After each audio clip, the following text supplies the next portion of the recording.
So this is the third talk in our series on Ruth. 2 weeks ago, Patrick, he set up the series for us, looking at the story of Naomi and Elimelech and the two sons, where they went to Moab because of the famine. And Elimelech and Mahlon and Chilion, they passed away, leaving Naomi widowless and with two daughters-in-law. And then last week we saw that quite emotional, quite tense journey out of Moab across towards Bethlehem, where Naomi pleaded with Ruth to leave 3 times, Ruth and Orpah. Although Orpah left to go back to Moab and her gods, Ruth clung to Naomi, saying, I am with you. Where you go, I will go. Where you rest, I will rest. Your gods will be my God. And then we saw Naomi and Ruth enter back into Bethlehem, where the crowd started whispering, could this really be Naomi? And Naomi says, do not call me Naomi anymore, call me Mara, because the Lord has made my life bitter. And we wondered about how that scene would have played out. Well, sure enough, this happens throughout life. You'll get these climactic moments. You'll have these big, maybe a confrontation or a big reveal, this big climax. But then there's always the day after or the week after. Life sort of returns to a sort of normal.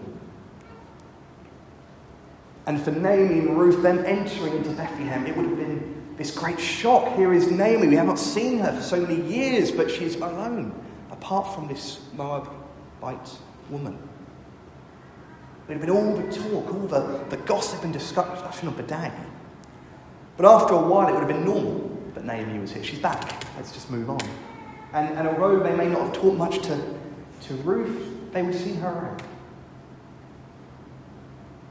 And Naomi would have gone back to where her old house was, and it looks like it was not sold off, it was still theirs. And so Naomi and Ruth end up living in their old abode. Their lives forever changed. Once things died down, once the consequences of the decision sets in, we see more of the character of Ruth. Because it's one thing for Ruth to make that great declaration on the road, to say goodbye to all her sort of her Moabite ways, to go wherever you go, I will go, and to follow Naomi no matter what. To say that in the heat of the moment is one thing. But what we see is that she continues to live that out. It wasn't just a flash in the pan. It wasn't just suddenly I'm going to make this commitment and not follow through. Because verse 2, we have Ruth saying to Naomi, let me go to the fields and pick up the leftover grain behind anyone in whose eyes I find favour. It's fascinating, this idea, it was said in the chapter, the verb glean, this idea, let me go and glean in the fields. Now, today in Leicester, we don't have professional gleaners. So essentially what gleaning was an idea that comes from Leviticus. And we see it also a little bit in Deuteronomy. It's one of the laws of God. And Leviticus 19:9-10 says, when you reap the harvest of your land, do not harvest to the very edge of your field, or gather the gleanings of your harvest. Leave them for the poor and the foreigner, the fatherless and the widow. Then Deuteronomy goes into including olive trees and vineyards, not just fields. But essentially, as you were harvesting, as it was time for harvest, which conveniently it was in the story, and you're collecting all of your grain and there is stuff being left behind, you can't pick it all up. Leave it for the one who will come after. The idea being that you've got so much bounty, you can't hold it all in your hands. So you do not need more. It's to discourage selfishness. And so that the fatherless, the widow, the foreigner, the ones in need can also get food, can make a slight living. It's a communal law that was given.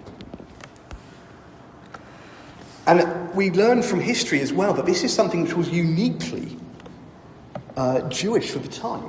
There were other cultures and other nations that had certain rules for helping the poor in principle, but nothing was as specific as the Old Testament Torah. But actually, to be laid out as clear as night and day. This is what God wanted the people of Israel at the time to be doing. If you were harvesting, thank God for the harvest, and there would be ceremonies and festivals for that. But don't be so meticulous that you take all of it and leave none for those who may need it. Putting one's trust in God. And so Naomi must have taught Ruth about this thing, because Ruth is saying, what you're telling me is true, let me go and glean. To which Naomi says, go ahead, my daughter. So they went out and she entered a field and began to glean behind the harvesters. And although Naomi seems, go ahead, my daughter, seems happy, we know her soul is so heavy and mourning from she feels the Lord is bitter to her, that she has lost her husband, she's lost her sons. But we can also imagine what Naomi may have been thinking as she watched Ruth go out into the fields. Because although this was a Jewish law, although it was allowed, at the very beginning of the story, we also read that Israel, Judea, the people of God, were not necessarily following God. This was the time of the judges, and where everyone did what they saw fit. And so although gleaning was accepted, although it was a part of the community, was it being upheld, was it being honoured? We just don't know. And actually in the further conversations we see that this wasn't just a peaceful, helpful job, it was a dangerous job. It would have been Ruth either alone or a small group of women going out into someone's field, unaccompanied, to try and glean the crop. They would have been vulnerable from workers, from landlords, from field owners. There would have been a genuine danger for them physically. Although this was legally permitted as well, you can imagine if there is a landowner who does not like this rule, who's to stop him from chasing off those who are coming to collect? There are examples of landowners who would they would hire people to make sure that harvesters were not followed. Almost like a protection against such people trying to take the gleanings. Ruth was still a Moabite. There was still the ethnic prejudice against her. She was still seen as suspicious. And it was also a job where it was not guaranteed. Because the whole purpose of it is that if you have a good harvest and you're collecting everything and the things fall through your fingers, then you can glean. But if the harvest is not good, well, you can collect it. I'm thinking about how to describe it. It's almost like with Naomi, if she plays too much and all her toys there, I try and collect all her toys in one, a few will slip out the fingers. But if she listens to us and she's tidy and she only plays with a handful of toys, it's particularly easy to collect all the toys. There are no toys left over when I scoop them up. And so when you go out to glean, there is it's precarious. There was no guarantee that they would come home with grain in hand. There was no guarantee for her safety. There was no guarantee that she'd be welcomed. But still she goes out because something has to happen. She has to support her mother-in-law. And so as Naomi watches Ruth go out into the fields, she's probably praying, oh Lord, please protect her. And sure enough, though, and again, this sort of upward turn. What's nice about Ruth 2 is we've had Ruth 1, and things were in the pits, really. The life of Naomi and Ruth was not looking very optimistic. But suddenly here, we see an upturn. We see that things are beginning to turn around. Because the field that she enters isn't just a normal field, it's a particular field. It is the field of Boaz. And Boaz, conveniently, is from the clan of Elimelech, who was Ruth's father-in-law. And Boaz, conveniently, is a godly man. Just then, conveniently as well, Boaz arrived from Bethlehem. He had been outside of Bethlehem, and conveniently at this current moment he arrives. And he greets his harvesters, "The Lord be with you." "And the Lord bless you," they answered. And he sees the gleaners and he asks his overseer, "Who does that woman belong to?" To which the overseer replies, "She is the Moabite who came from Moab with Naomi, and she's asked to glean and gather." And then verse 8, "My daughter, listen to me. Don't go and glean in another field, and don't go away from here. Stay here with the woman who worked for me. Watch the field where the men are harvesting, and follow along after a woman. I have told the men not to lay a hand on you. And when you are thirsty, go and get a drink from the water jars, as the men have filled." In that one conversation, all those fears have been alleviated. That Boaz welcomes her to the field. He promises that no man will lay a hand on her, which again was the risk.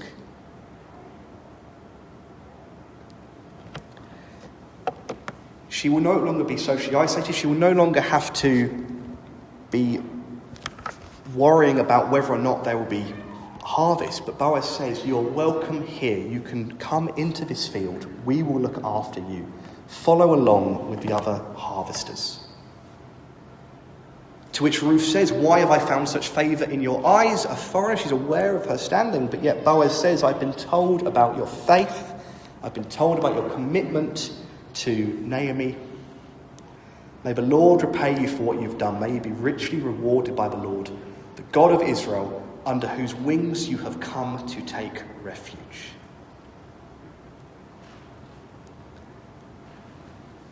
That as other people may have been suspicious of the Moabites, they may have been suspicious of Ruth, Boaz, knowing his God, knowing that God is good and he is a refuge, is delighted that Ruth is here.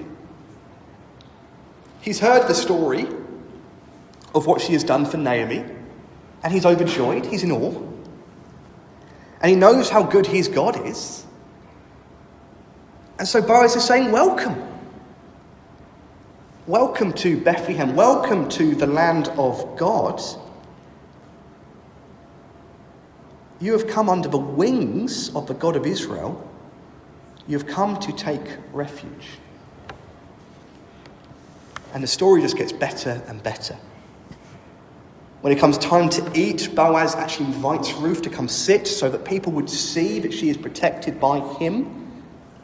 That when you see someone sitting with the boss, you wonder, "Oh, that person's important." It's honouring her. He then ends up giving orders to his men that as they're gathering, and again, he's wanting them to gather well so he can get a good profit, he's a businessman, but as you're gathering, just chuck a couple of stalks out. Leave some behind so that Ruth can carry all the more. So that it isn't just, let's wait and see how good the harvesters are today, but intentionally they're almost sabotaging their harvest so that Ruth can gather all the more. And the day finishes with this incredible scene where she has gleaned, and she's threshed the barley, she's gathered, and it's amounted to about an ephah, 30 kilograms. And again, we don't know quite what Ruth looked like. We didn't know if she was tall or short, strong, but you can imagine someone carrying 30 kilograms of barley back. What would Naomi have been thinking as she'd sent off Ruth to the fields, praying for her safety, and then the day comes, she sees this giant walking barley with this woman behind it, carrying it. Naomi's heart would have jumped. What on earth has happened? There's a story here. And when Ruth says, "I've been to Boaz's field," Naomi is delighted. He is a good, good man. He's shown kindness to the living and the dead. And conveniently, he's a close relative, a guardian redeemer. And so Naomi encourages Ruth, go back to his field. Keep on going back. Don't go to another field. And so they glean together until the barley and wheat harvests were finished. Still living with her mother-in-law, still remembering Naomi.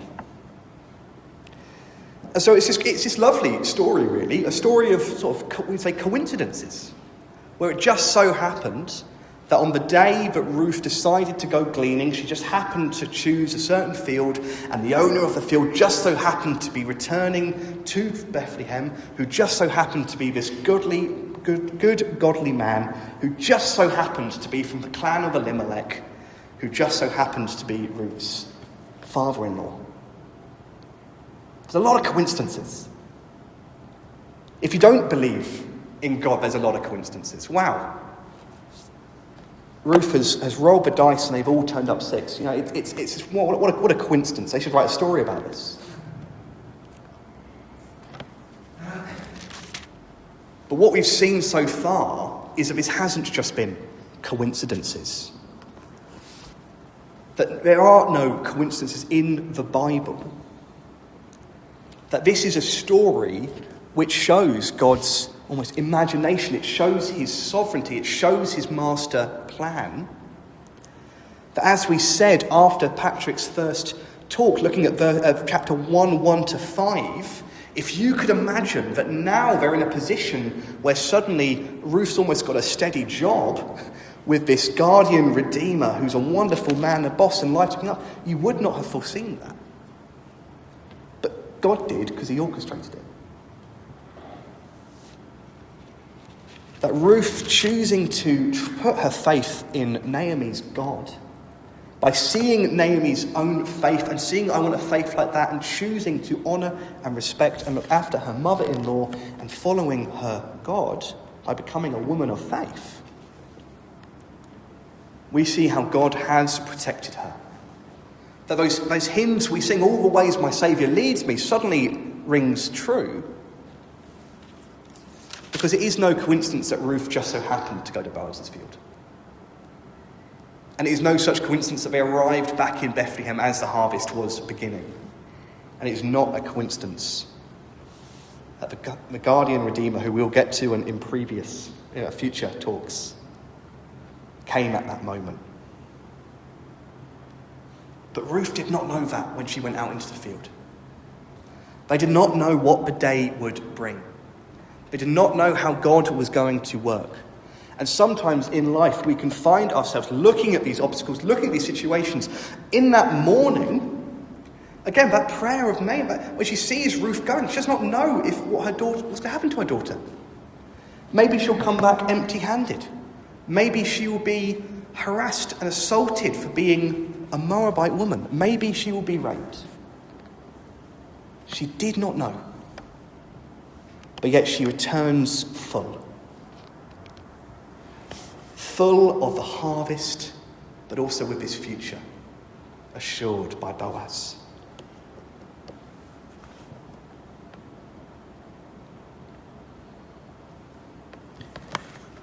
These women show incredible faith. Incredible trust in that God, who they see as sovereign, who they see as coming to the aid of the people. And they trust him with their lives. That's what Boaz sees as well.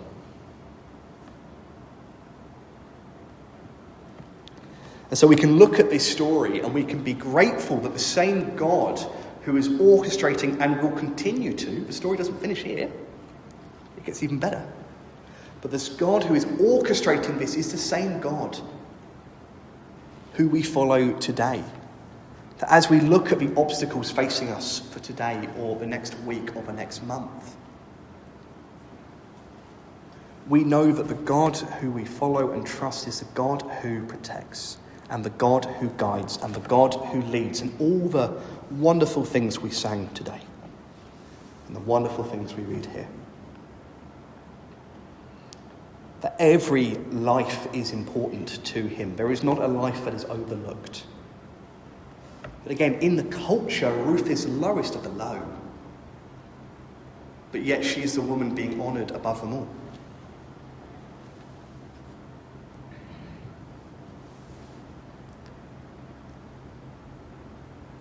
And we get this character as well, Boaz, who, the convenience of him arriving and being so godly and good. And we said this last week, there was that little rhyming ditty when we look at the Bible with the Old Testament and the New Testament. And we said that the Old Testament has the New Testament contained, and the New Testament is the Old Testament explained. As we look at the Old Testament, we see shadows, we see these types, we see ideas of God, of Jesus, of the New Testament in these stories.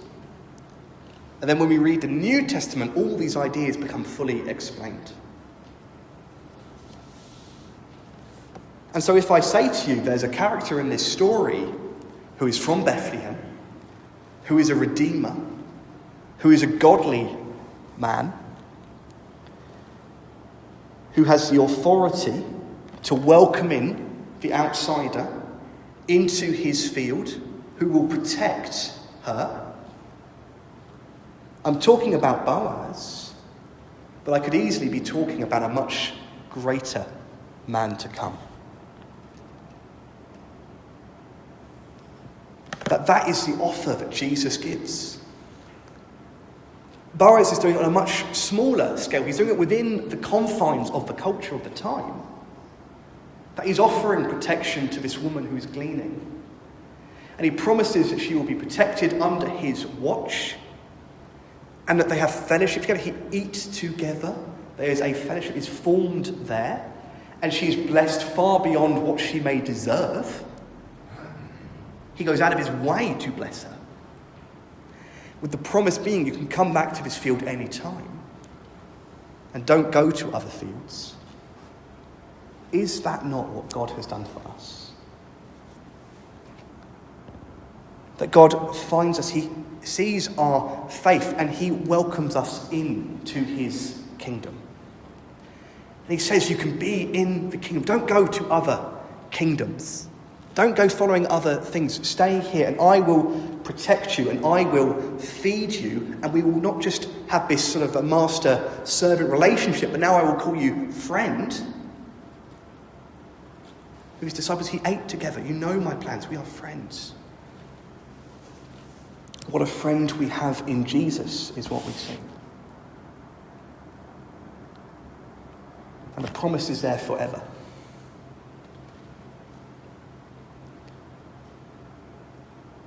And so we can look at this story and we can say, well, if you were Naomi, imagine, for example, I enjoy hypotheticals, but imagine the next day they wake up and Naomi says to Ruth, Ruth, are you going to go glean again? And she goes, yes, I'm going to try the field next door. Naomi would have some choice words. You fool, what are you doing? You've just gone to a field where you have been loved, where you've been honoured, where you've been promised security that you can go back to whenever you want. You're going to try another field? Ruth's like, oh yeah, but maybe it's better. Maybe there's more grain, maybe there's more harvest for me elsewhere. And Naomi would think about the 30 kilograms she was carrying home. Go, you think you could do better than 30 kilograms at another field? If that story actually happened, we'd say Ruth was one of the biggest fools. But yet sometimes, isn't that like us with God? When we know God has welcomed us in, we know he has fed us, we know he has guided us, we know that he satisfies us, but still we chance it on our own. I know what God tells me to do, I know what the right thing to do is, I know what I should be. Yeah, but in this, my heart knows better.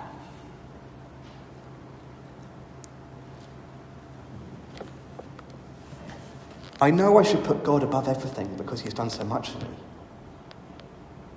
But I'm just going to give in to this temptation. I'm going to chance it in this other film. Maybe it will work out better for me today if I follow after money, or I follow after women, or I follow after drink, or whatever it may be. I know, but staying in the field of God, I know he has told me to love my neighbour as myself, but I would quite like to hate that person today. So actually, if I hate that person, maybe I'll just feel that bit better. Maybe my harvest will be bigger. Maybe my life will turn out better. I know what the fruit of the Spirit are, as we looked at. Today, though, Do I want to be joyful? Do I want to have patience? Do I want to have peace? Do I want to have self-control? Do I just want to go off the rails for a little bit and then I'll come back to this field which I know is always waiting for me?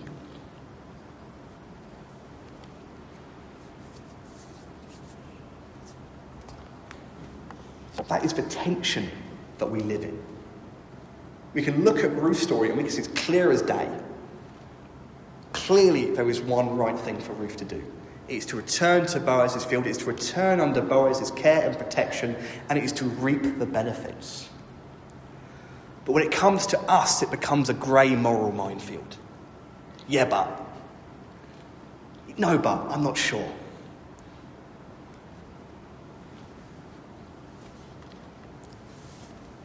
That is the tension we live in. Our human, sinful selves. Ourselves that want to be kings over our lives. Who wants to be the ruler, to say this is what my life should look like, this is what I should do. And we sing these songs, all the way my Saviour leads me. We might be thinking with an asterisk. So actually, yeah, in some cases, yes, true. But I'll still lead myself as I think about what I'll do with my life. With the friends that I keep. With how I spend my money, with how I spend my evenings. With the sort of language that I use. With what I consume on the internet or I scroll on social media, the kind of messages that I choose to believe.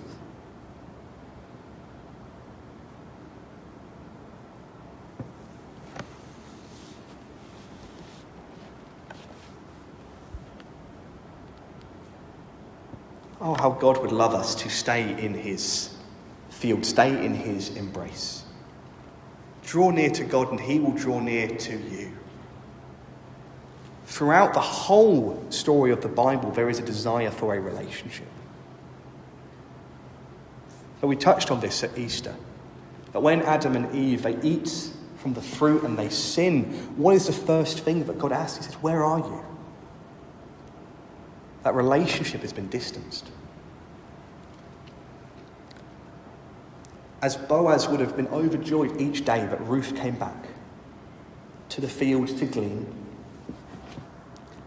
so God is delighted when we continue to follow him.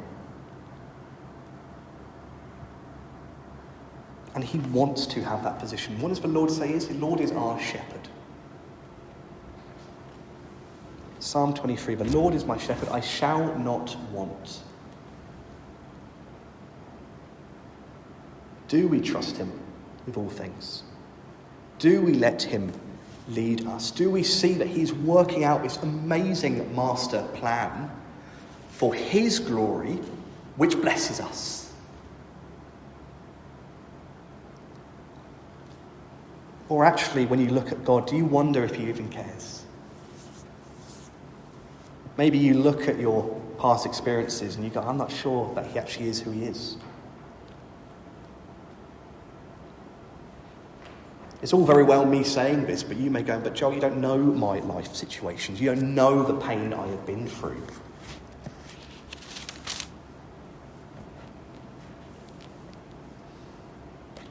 But we can see that this is the place that Naomi was in. Just last week. Don't call me Naomi, call me Mara, because your mighty has made my life very bitter. But even in her bitterness, she still knew that God was good.